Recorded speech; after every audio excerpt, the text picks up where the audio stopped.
ততক্ষণ পর্যন্ত তোমরা ঈমানদার হতে পারবে না যতক্ষণ পর্যন্ত তোমাদের ঘর বাড়ি জমি জায়গা ধন দৌলত কারবার ব্যবসা ছেলে পুলে বাপ মা স্বামী স্ত্রী এমনকি নিজের জানের থেকে আমি রাসূলুল্লাহ আমাকে না বেশি ভালোবাসতে পারবে ততক্ষণ পর্যন্ত তোমরা জান্নাতি হতে পারবে না ঈমানদার হতে পারবে না।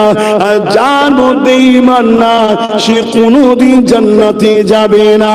নামাজ আলাদা জিনিস, ঈমান আলাদা জিনিস, রোজা আলাদা জিনিস, ঈমান আলাদা জিনিস, হজ আলাদা জিনিস, ঈমান আলাদা জিনিস, রোজা আলাদা জিনিস, ঈমান আলাদা জিনিস, মসজিদ মাদ্রাসা বানানো আলাদা জিনিস, ঈমান আলাদা জিনিস।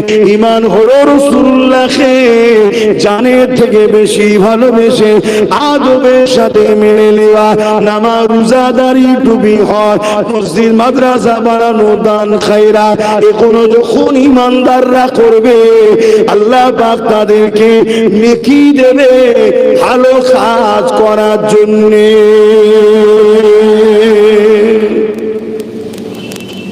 এগুলো হলো আমল, ভালো কাজ, কিন্তু কাদের জন্য আমল? আচ্ছা মুদি যদি মসজিদ তৈরি করে নেকি হবে তো? আচ্ছা মসজিদ তৈরি করলে হবে না? কথা বলছে না, বোঝো তো মসজিদ ভাঙছে। তুমি রাজনীতি বোঝো কি? ভাঙার জায়গায় যেমন ভাঙবে, আবার কোন জায়গায় দিলে যদি কাজ হয় সেটা দিয়ে আবার পরবর্তীতে ভেঙে নেবে। বুঝতে পারছেন? প্রথম দেবে, কাজ গুছিয়ে নিয়ে আবার ভেঙে দেবে। এদেরকে চেনো? এরা কি বিষাক্ত পুরা। হ্যাঁ তাহলে বলে মসজিদ মাদ্রাসা এখনো বা নামাজ রোজা দান খায়রাত এখনো ভালো কাজ। ঈমানদার যদি এই কাজ করে তবে নেকি হবে, আর না হয় ঈমান যদি না থাকে। যেমন এবারে দেখছিলাম টিএমসির একটা মহিলা ক্যান্ডিডেট নামাজ পড়তে ঢুকেছে, দেখেছেন কি? আরে কারা দেখেছেন একটু হাত তুলে সাক্ষী দেন না রে বাবা, আজ অনেক কটা সাক্ষী হয়ে গেছে, দেখেছেন তো? ও তাহলে ভালো কাজ করছে তো নাকি? কি হচ্ছে সমাজে বুঝতে পারছেন? বললেই তো বলবে আব্বাস সিদ্দিকী জলসায় গিয়ে রাজনীতি করে। কিছু মুনাফিকরা আছে না নাই? কথা বলে। হ্যাঁ, আমার তো সন্দেহ হয় এদের ঘোড়াতে গন্ডগোল আছে। ঘোড়া বোঝেন? মূল জায়গাতে এদের গন্ডগোল হয়ে গেছে। না হয় রাজনীতির নামে আমার ধর্মকে মিটানো হচ্ছে, তখন তোদের বুকে ব্যথা হয়নি। আর আমি ধর্মের স্বার্থে যারা সব রাজনীতির নেতারা ধর্ম বিরোধী করছে তাদের বিরোধী করি, তখন আমার উপরে আঘাত হচ্ছে কেন? তাহলে সেই সব মুসলমানদের আমার তো সন্দেহ হচ্ছে এদের কথাই এক থাকবেন তো নাকি? এই জন্যই তো নবী পাক জানিয়ে দিলেন মান আহাব্বা লিল্লাহ ওয়া আবগাদা লিল্লাহ ওয়া আতা লিল্লাহ ওয়া মানআ লিল্লাহ ফাকাদ ইসতাকমালা ঈমান। ভালোবাসবে আল্লাহর জন্য, দুশমনি করবে আল্লাহর জন্য, আত্মীয়তা করবে আল্লাহর জন্য, বিচ্ছেদ হবে আল্লাহর জন্য, এরাই হলো প্রকৃত ঈমানদার। হে নওজোয়ান তরুণেরা বাপেরা, আমরা রাসূলুল্লাহকে যদি ভালোবাসি, নবী পাকের প্রেমিক যারা হবে তাদেরকে আমরা ভালোবাসবো। এই জন্য আল্লাহর ওলিদেরকে, নবীর গোলামদেরকে, নবীর আশিকদেরকে আমরা ভালোবাসি। খাজা হুজুরকে কেন ভালোবাসি? খাজা হুজুর আল্লাহ নবীর প্রেমিক ছিল। দাদা হুজুরকে কেন ভালোবাসি? দাদা হুজুর আল্লাহ নবীর প্রেমিক ছিল। হুশিয়ারের বড় মৌলানাকে কেন ভালোবাসি? উনি আল্লাহ রাসূলের প্রেমিক ছিল। এ যুবকেরা তরুণেরা, এটাই তো প্রেমের নিদর্শন। আমার প্রেমিকের যে হবে আমিও তার হব, যে আমার প্রেমিকের নয় আমি তার নয়। এ যুবকেরা তরুণেরা বাবেরা, এই প্রেম যে দেখাতে পারবে সেই তো রাসূলুল্লাহর প্রকৃত প্রেমী, তার মধ্যেই তো ঈমান রয়েছে। আর যে রাসূলুল্লাহর দুশমনকে আপন করে নেবে, সে যদি রাসূলুল্লাহকে ভালোবাসি বলে, সে মুনাফিক মুসলমান ছাড়া অন্য কিছু নয়, তার জন্য জাহান্নাম রয়েছে। এ যুবকেরা তরুণেরা, আমার নবী পাকের প্রেমিকেরা, তাই বলে দিয়ে যায় পরিবর্তন হয়, বুঝে বুঝে পা ফেলে। আল্লাহ নবী নূর নবী দয়ার নবী, যে নবী আমার সারা জীবনটা তোমার আমার জন্য খেলেছে, আজও রওজা মুবারকে কাঁদছে। আল্লাহ যেদিন কিয়ামত ঘোষণা করবে, হযরত ইসরাফিল আলাইহিস সালামকে, হযরত জিবরাইল আলাইহিস সালামকে আল্লাহ পাক পাঠিয়ে দেবে, এ জিবরাইল দুনিয়া জমিনে চলে যাও, আমার হাবিবকে যে উঠিয়ে নিয়ে আসো। আজকে দিনে আমি আল্লাহ আমার হাবিবের মাথাতে শের মুবারকে শাফাআতের তাজ পরিয়ে দেব। আরো জোরে বলুন সুবহান।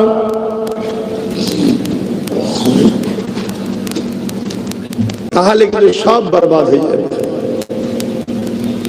হযরত জিবরাইল আলাইহিস সালাম দুনিয়া জমিনে এসে আল্লাহ পাককে আওয়াজ দিয়ে বলতে লাগবে, ও রব্বি আল্লাহ পাক, আপনার হাবিব কোথায় রয়েছে? আমি জিবরাইল খুঁজে পাচ্ছি না। কেন এই জমিন সে জমিন থাকবে না, কুল্লু মা আলাইহা ফান, সব কিছু আল্লাহ পানা করে দেবে। গাছপালা, পাহাড় পর্বত, জমি জায়গা কিছুই থাকবে না। নতুন করে আল্লাহ বিচারের জন্য ময়দান তৈরি করবে।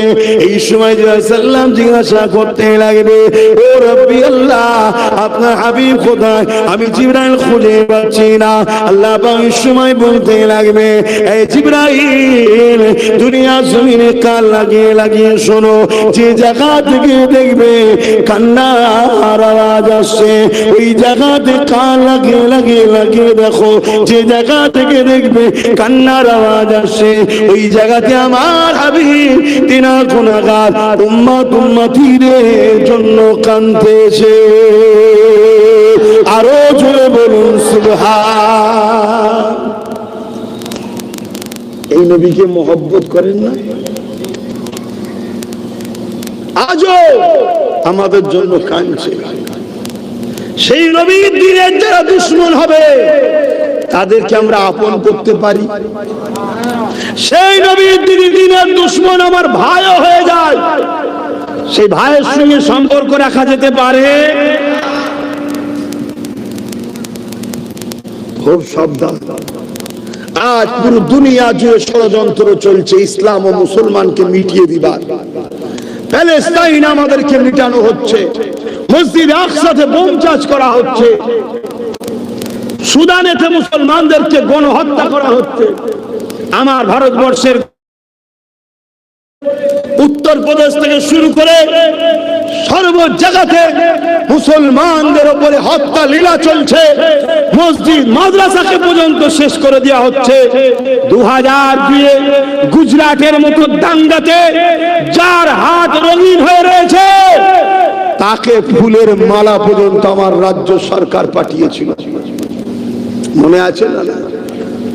এদের সবাইকে দেখতে আলাদা লাগতে পারে, এদের সবার মূল জায়গা হচ্ছে একটাই, ইসলাম ও মুসলমানকে মিটিয়ে দাও। কোন কোন জায়গায় ডাইরেক্ট, আর কোন কোন জায়গায় সংখ্যা যেখানে বেশি আমরা, ওখানে ডাইরেক্ট নয়, ওখানে একটু ইনডাইরেক্ট। আস্তে আস্তে ভালোবাসা জন্মে ঘরে ঢুকছে, আস্তে আস্তে প্রীত তৈরি করে কাছে আসছে, তারপরে নিয়ে যে মেরে ফেলার প্ল্যান করছে। উদাহরণস্বরূপ, যেখানে সংখ্যা কম আমাদের, সেখানে ডাইরেক্ট জোর করে ধরে বিষ খাইয়ে দিচ্ছে। আর যেখানে আমাদের সংখ্যা বেশি একটু, সেখানে ডাইরেক্ট বিষ খাওয়াচ্ছে না, অতিথি আপ্যায়নের নামে শরবত দিচ্ছে, শরবতের মধ্যে বিষ দিচ্ছে। কথা শুনছেন তো নাকি? মনে হয় যুদ্ধ যদি করতে হয়, যুদ্ধ করা দরকার। যুদ্ধ যদি করতে হয়, যুদ্ধ করব, কিন্তু রাসূলের দুশমনকে কখনো সাথ আমরা দিতে পারবো না। কেননা কিয়ামতের দিনে, কঠিন দিনেতে বাপ ছেলে হবে না, ছেলে বাপের হবে না, মা মেয়ের হবে না, মেয়ে মায়ের হবে না, স্বামী স্ত্রী হবে না, স্ত্রী স্বামী হবে না। এত কঠিন দিন হবে যেদিন মাথায় একটা ইখতিলাফাত পড়ে আল্লাহ বা সূর্যকে নামিয়ে দেবে, সূর্যের 12 ঘন্টা বেড়ে যাবে। যাবে, এক কোন তাপে কোটি কোটি মাইল দূরে রয়েছে, এই তাপ সহ্য করা যাচ্ছে না। সেদিন মাথার এক বেগদা ইখতিলাফাত উপরে আল্লাহ নামিয়ে দেবে, সেই দিন কি করে সহ্য করবে? ওই সূর্যের তাপেতে মাথা খিনুগুলো গলে গলে ঝরে ঝরে পড়বে। ওই সূর্যের তাপেতে লোহা যেমন আগুনে দিলে পুড়ে লাল হয়ে যায়, জমিনটা পুড়ে লাল হয়ে যাবে, মানুষ দাঁড়াতে পারবে না। ছেলে বাপকে জোর করে জমিনে শুয়াবে, তার বুকের উপরে পা দিয়ে দাঁড়িয়ে যাবে। বাপ ছেলেকে জমিনে শুইয়ে তার বুকের উপরে পা দিয়ে দাঁড়িয়ে যাবে। এ যুবকেরা, আমার আম্মা জানেরা, আমার বোনেরা, আর মুনাফিক চিনতে শেখো, গোস্তাখে রাসূলদেরকে চিনতে শেখো। এ যুবকেরা, না ওই কঠিন দিনে তোমাকে বাঁচাবার কোন দাদা দিদি থাকবে না, কোন নেতা খেতা ওই দিনে কাউকে দেখা যাবে না। কেন জালিম যারা হবে জাহান্নামে আগে চলে যাবে, অত্যাচারী যারা হবে জাহান্নামে চলে যাবে, তাদের কাতার তো আলাদাই হবে। এ যুবকেরা, তরুণেরা, বাবেরা, ওই কঠিন দিনেতে কেউ কার হবে না। ওই সময় জামেন আল্লাহ মুহাম্মদ রাসূলুল্লাহ আল্লাহ পাকের কাছে ফরিয়াদ করবে, ইয়া রাব্বি হাবলি উম্মতি উম্মতি উম্মতি উম্মতি। আরো জোরে বলুন সুবহান। সেই নবীর জন্য জান দিতে পারবো বলছি, আর জান না দিতে পারলে, জানের থেকে বেশি মহব্বত না করতে পারলে ঈমানও তো না।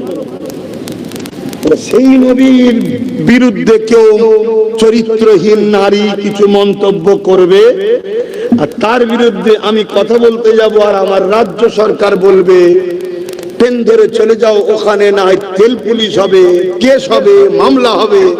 তাহলে মনে হয় কি ওরই বিরুদ্ধে আন্দোলনকে রুখতে চাইছে না চাই না? তাহলে ওর দলের লোক নয়। উচিত তো আরো শাবাশি দেওয়া, হ্যাঁ বেশি করে বল। কেন বিজেপির বিরুদ্ধে আমিও তো, তুই যখন বিজেপির বিরুদ্ধে আন্দোলন করছিস আমার সম্পূর্ণ সহযোগিতা থাকবে, আরো কর। এদিকে আমার বাংলার কালচারই নয়, সেই কালচার হঠাৎ করে বাংলায় ঢুকলো, অস্ত্র টস্ত্র নিয়ে মানুষের দোকান টুকান পুড়িয়ে ভেঙে চুরে রোড অবরোধ করে হচ্ছে। সেখানে রাজ্য সরকার পুলিশ দিচ্ছে, করুক। ভুল কথা বলছি নাকি? আর আমরা তোমাকে ভোট দেব, আমার ভোটে তোমরা জিতবে, আর আমার মসজিদ মাদ্রাসা ওয়াকফের যখন কালা কানুন তৈরি করবে বিজেপি, সেই বিলকে তুমি সই করে ও পশ্চিম বাংলার ওয়াকফকে বিজেপির হাতে তুলে দেবে। বলো এ কোরআন মসজিদ মাদ্রাসার দুশমন নয়? এই গাদ্দার গুলোকে তো এই সময় চিনা দরকার। মনে রাখবে ফাইসাল্লাহ তোমাদের হাতে না, আল্লাহর হাতে। জোরে বলো। তাহলে কোনো ভয় হুমকি চুমকি দেখে লাভ নাই। অনেকে ভয় দেখাবে, দিনের শেষে যখন সব দেখবে পরিস্থিতি খারাপ, তখন এসে একটাই কথা বলবে, সবই ঠিক আছে, বিজেপি চলে আসবে। কি বলবে? আর জোরে বলে বিজেপি চলে আসবে। আচ্ছা, 2011-র আগে বিজেপি ছিল? এলো কি করে? দেশ স্বাধীনতার পর থেকে 1947-এ দেশ স্বাধীন, কথা বুঝে আসছে। তারপর থেকে 2011 পর্যন্ত বাংলায় বিজেপি আসতে পেরেছে। হঠাৎ করে বিজেপি বাংলায় এলো কি? ধরুন 1947 থেকে এই গ্রামে পাহারা দিতেন আমাদের কারি সাহেব, বুঝাবার জন্য বলছি, ইনার হাতে গ্রামের দায়িত্ব। এই গ্রামে কখনো খুন হয়নি, রেপ হয়নি, চুরি হয়নি। তার মানে এই কৃতিত্বটা তাহলে কার? বলুন বলুন, সারা সুবিধা কারি সাহেব। আর 2011-র পর আমরা সবাই মিলে কারি সাহেবকে সরিয়ে দিলাম, দিয়ে আমাকে দায়িত্ব দিলেন না তো? আল্লাহ নবী সাহাবী হযরত আবু বকর সিদ্দিকীর কানে শোনেন, খবর এসে গেল মুসাইলামাতুল কাজ্জাব নামে এক ব্যক্তি মিথ্যা নবী দাবি করেছে। হযরত আবু বকর সিদ্দিক সাহাবা হুজুর দিয়াকে ডাক দিলে, এ বাবা সাহাবারা, মুসাইলামাতুল কাজ্জাব একদিকে যেমন কোরআনের আয়াতের বিরোধী করেছে, অপরদিকে আমার রাসূলুল্লাহর খাতমে নবুয়তের বিরোধী করেছে।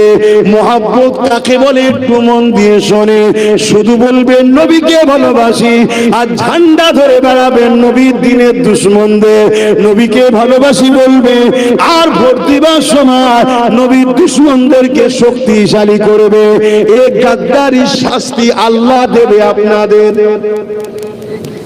কোরআনের সূরা বাকারার মধ্যে আল্লাহ জানাচ্ছে, আমাকে আমার হাবিবকে ছেড়ে দিয়ে যাদেরকে তোমরা প্রাধান্য দেবে, যাদেরকে তোমরা বেশি আপন করে নেবে, আমি আল্লাহ তার হাতেই তোমাদেরকে মেটাবো। শুনছেন তো নাকি? হ্যাঁ, তাহলে আমরা যদি আল্লাহ রসুলের থেকে বাপ মাকে বেশি প্রাধান্য দিই, বাপ মার হাতেই আল্লাহ আমাদেরকে মিটিয়ে দেবে। আর কোন বাপ মা যদি আল্লাহ রসুলের থেকে ছেলেকে বেশি প্রাধান্য দেয়, ছেলে এমন বিষাক্ত করবে বাপ মাকে উঠতে বসতে পিটবে। সমাজে হচ্ছে না, হয়নি? তার বাড়ির খবর দেখবেন ছেলে অন্যায় করে, মা বাপ উঠতো না, এখন তার রিয়াকশন আসছে। আর শুনছেন, ঠিক তেমনি কোন বিষয়ে আল্লাহ রসুলের বিরুদ্ধে যেটা যাবে, সেই জায়গায় যদি আল্লাহ রসুলের পক্ষে না দাঁড়ায়, বিরুদ্ধে যদি চলে যায়, যার জন্য যাব তার হাতে আল্লাহ আমাদের মিটাবে। একটা উদাহরণ দেবো, দেখুন দিনের মধ্যে প্রমাণ পাবেন। দেবো। আজ এই যে সিএ করে নাম বাদ গেল, আমাদের 93 লক্ষ লোকের ডিলিট হয়ে গেল। আচ্ছা, এসআইআর করে, আচ্ছা এই নামটা বাদ আমাদের দিল কে? শুধু বিজেপি না টিএমসির হাত আছে? একটু বলুন। বিজেপি হলো প্রথম শত্রু, সে আমাদেরকে বাদ দিতে চায় ঢুকার জন্য। যেমন বিহারে বাদ দিল, ঢুকলো, আবার নাম তুলে দিল। ওর কাজ হচ্ছে ঢুকবো, তারপরে ভোটটা দিতে দিলে হবে না, ভোটটা দিতে দেবো না, আমি চলে আসবো, আবার নাম তুলে দেবো। বিহারে করেছে, শুনছেন? তাহলে আজকে এই বাংলায় বিজেপি ঢুকতে চাইছে, কিন্তু বারবার লাঠি খাচ্ছে। ওই জন্য এক একটা বিধানসভা থেকে 40,000 35,000 করে নাম বাদ দিয়ে দিয়েছে। এটা বিজেপির এজেন্ডা। কিন্তু এই এজেন্ডাকে বাংলায় বাস্তবায়ন করার জন্য মমতারা টিএমসির হাত আছে না? 90,000 অফিসার দিয়েছে, 250 কোটি টাকা খরচ করেছে, ঠিক তো? তাহলে দেখুন কোরআনের কথা কত সুন্দর মিলল। আমাকে ও আমার হাবিবকে ছেড়ে দিয়ে যাকে প্রাধান্য দিবি তার হাতে আমি আল্লাহ তোকে মিটাবো। আল্লাহ রসুলকে যদি প্রাধান্য দিতাম, তাহলে আজকে বলুন, যখন ওই বদমাইশ মেয়ের বিরুদ্ধে আন্দোলন করছিলাম, যখন বলেছিল দিল্লি চলে যাও ট্রেন ধরে, তখনই এর বিরোধী আমরা করতাম, করিনি। আরে আমি করেছি তো কি হয়েছে? আপনি করেন না, আপনি করেছেন দেখেছি, আমি করিনি। শাস্তি তো দুই ধরনের লোককে পেতে হয়। এক ধরনের লোক অন্যায় করার জন্য শাস্তি পায়, আর এক ধরনের লোক অন্যায়কারীর সঙ্গে থাকার জন্য শাস্তি